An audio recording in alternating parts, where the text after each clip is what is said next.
Trump's re-election, there's been quite a bit of speculation about how the US is now going to realign its foreign policy, and it is about to drive a wedge between the emergent alliance between Russia and China.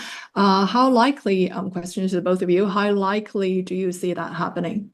I'll answer that very quickly. I think it's clearly in America's interest, speaking as a strategist, for the United States to be allied with Russia.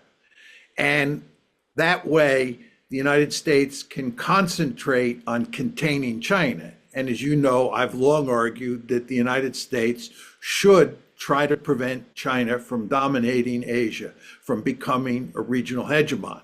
And I think it makes no strategic sense for the United States to drive the Russians into the arms of the Chinese, which of course we have done with our foolish policies.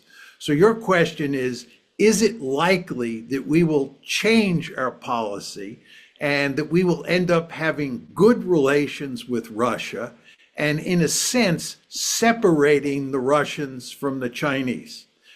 I think there is hardly any chance that that's going to happen, because I think, as we were discussing before, there's hardly any chance that relations between the United States and Russia are going to change anytime soon. And in fact, I believe, sadly, that the United States and Russia are going to be bitter enemies for the foreseeable future. And the end result of that is the United States is going to continue to try to damage Russia, to hurt Russia. And as a consequence of that, the Russians will have very close relations with the Chinese, because the Americans have their gun sights on China as well. You have this situation where the United States has its gun sights on both Russia and China. And unsurprisingly, Russia and China have become, I think it's fair to say, close allies, maybe not formal allies, but close allies, as they should be. And it doesn't make strategic sense for the United States, for sure. But doing things that make strategic sense is not something that the United States pays much attention to these days. So that's the sad state of affairs here in America. So that is a very correct explanation and description, as long as I understand. I would say that I am a little more optimistic about strategical sense in Trump's future administration.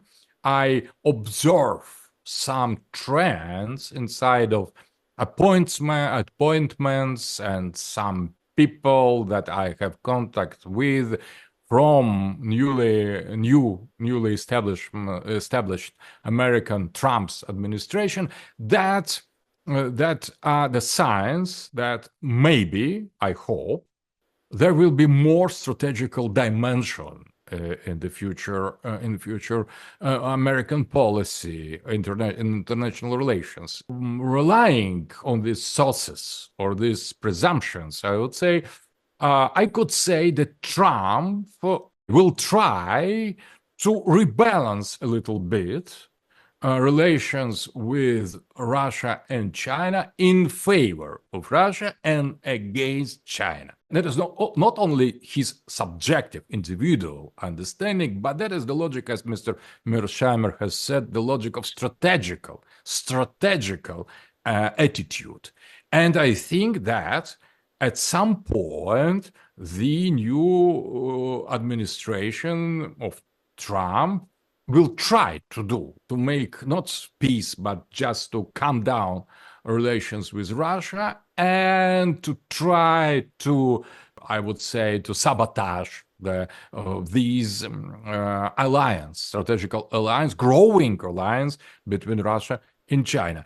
At least he would try. I think he will try to do that. But at the same time, that is an important thing, that this strategical alliance between Russia and China, if we accept and if we agree, and I personally totally agree with Mr. Mearsheimer about the conditions of multipolarity already here, not just in the future, not as desire or plan or expectation, but the correct description of the reality, there are at least three complete and established poles: United States, obviously, the West, collective West, Russia and China, or China second and Russia. I agree with this consequence, but we should not forget India,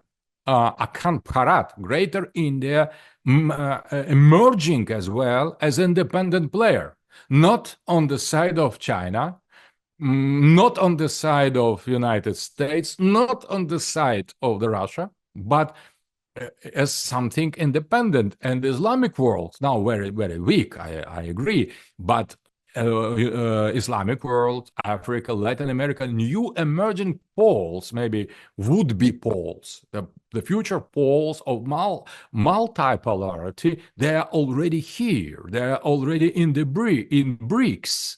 So they are operating on the second level, establishing more and more and more elements of this multipolar world system. And in that sense, I think that is not about three-polar vision. So, for example, to tear Russia from China and to get it closer to the United States is hardly imaginable, I think.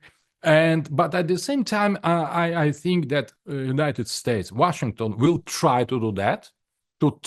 They will try this strategical approach, and they will fail because it is old-fashioned way of understanding strategy. The strategy of the multipolarity is something totally else. Trump would try to do precisely that, to shift the attention from Russia to China, hostile attention, not positive attention. But I think that multipolarity is much deeper than it looks like now. So the relations between Russia and China are not about just situational alliance against the pressure of the collective West or United States. It's something deeper. And as long as I could judge, Mr. Putin and Mr. Xi Jinping, they understand the strategical depth of the Russian-Chinese alliance, Greater Eurasian Alliance, not just as situational response to the challenge of the mutual situation to be under some attack from the West. It's something further. So maybe we could finally doubt that the West is taller and further. Maybe it is smaller and sees closer to its own misconceptions of the reality. Reality of multipolarity demands the new hates, new positions, new strategical dimension. It is not only just let us keep Russian a bit closer and China to a bit further from us. So we need to reconsider the relation on the other terms, and that is a challenge, I think, to the intellectuals of new wave, because the intellectuals of the old wave, they have lost everything. So their understanding of reality has totally failed, absolutely. So we need some new way of multipolar vision of the world, including American interests, including Western interests and values inside, not excluding. So we need to understand and accept the existence of some other, and maybe other who is hostile to us, but we need to get inside of its brain and to think with him accordingly, not just project our wishful thinking or self-fulfilled prophecy on other. That is my point.